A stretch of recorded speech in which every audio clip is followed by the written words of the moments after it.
প্রবাসের ব্যস্ত কর্মজীবন ছেড়ে ফিরে এসেছেন নিজের জন্মভূমিতে। তবে নিয়ে এসেছেন প্রবাসে অর্জিত অভিজ্ঞতা আর সঞ্চিত অর্থ, যেটাকে কাজে লাগিয়ে কৃষিতেই খুঁজে পেয়েছেন নতুন স্বপ্ন। বলছি ব্রাহ্মণবাড়িয়া জেলার কসবা উপজেলার পশ্চিম ইউনিয়নের আকসিনা গ্রামের তরুণ উদ্যোক্তা KM আশরাফুল রনির কথা, যিনি দীর্ঘদিন সিঙ্গাপুরে থাকার পর দেশে ফিরে উন্নত পরিচর্যা, সেচ ও আধুনিক কৃষি ব্যবস্থাপনার মাধ্যমে গড়ে তুলেছেন দৃষ্টিনন্দন আখের বাগান। আমি প্রথমে অভিভূত এবং অবাক হই যে রনি ভাইয়ের মতো একজন মানুষ ওনার পৈতৃক সম্পত্তিতে তিনি এই যে আমাদের যে ঐতিহ্য তিনি আখ চাষ করে ফিরিয়ে এনেছেন।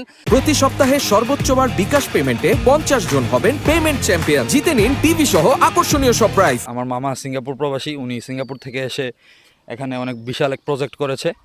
তো এটা আসলেই অত্যন্ত সুন্দর এবং এটা খুব এখনের সময়ে এরকমভাবে মানুষ কৃষিকাজ ইভেন এরকম চাষবাস আসলে এগুলো মানুষ এখন পছন্দ করে না যদিও, কিন্তু তারপরেও আমাদের গ্রামীণ যে ঐতিহ্য এগুলো আসলে এখন যদি আমাদের মানুষ যদি না করে তাহলে তো এগুলো হারিয়ে যাবে।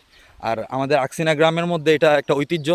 বর্তমানে রনি রংবিলাস 512 এবং 208 এই তিনটি উন্নত জাতের আখের চাষ করছেন। প্রায় 3.5 লাখ টাকা বিনিয়োগে 7 থেকে 8 লাখ টাকার আখ বিক্রির আশা করছেন।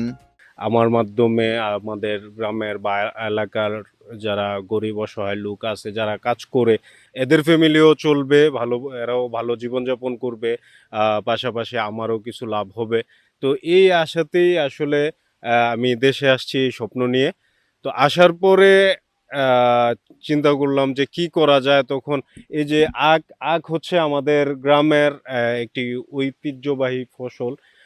পুরো ব্রাহ্মণবাড়িয়া ডিস্ট্রিক্টের মধ্যে আমাদের গ্রামে আগে প্রচুর আখ চাষ হতো, এখন হয়তো অনেকটা কমে গেছে।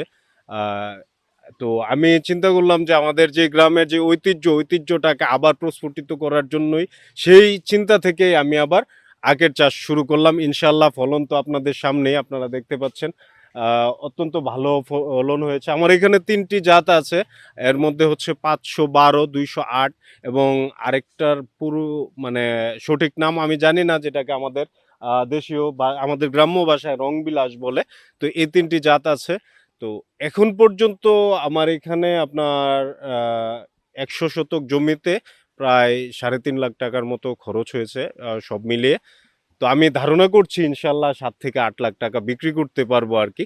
তো আমি সবাইকেই আহ্বান জানাবো, আপনারা কিছু করুন, আপনাদের যেখানে যার যেভাবে কিছু করার সামর্থ্য আছে, সুযোগ আছে, আপনারা কিছু করুন। তবে রনির অভিযোগ, উপজেলা কৃষি অফিস থেকে আখ চাষের জন্য এখন পর্যন্ত কোনো আর্থিক বা কারিগরি সহায়তা পাননি তিনি।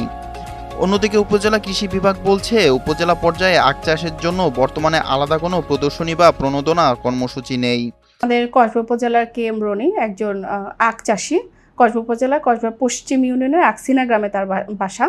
তো আমাদের কসবা পশ্চিমের আকসিনা ইউনিয়নে আখ হয়। আমাদের আসলে যিনি অভিযোগ করেছেন, আমি অভিযোগটি শুনেছি। তাৎক্ষণিকভাবে আমি আমার যে অফিসার আছে তাকে আমি সেটা জিজ্ঞাসাবাদ করেছি। করার পরে সে আমাকে বলেছে যে সে মাঠে গিয়েছে এবং পরামর্শ দিয়েছে, এবং সেই হিসেবে সে আমাকে তার পরামর্শকালীন ছবিও শেয়ার করেছে।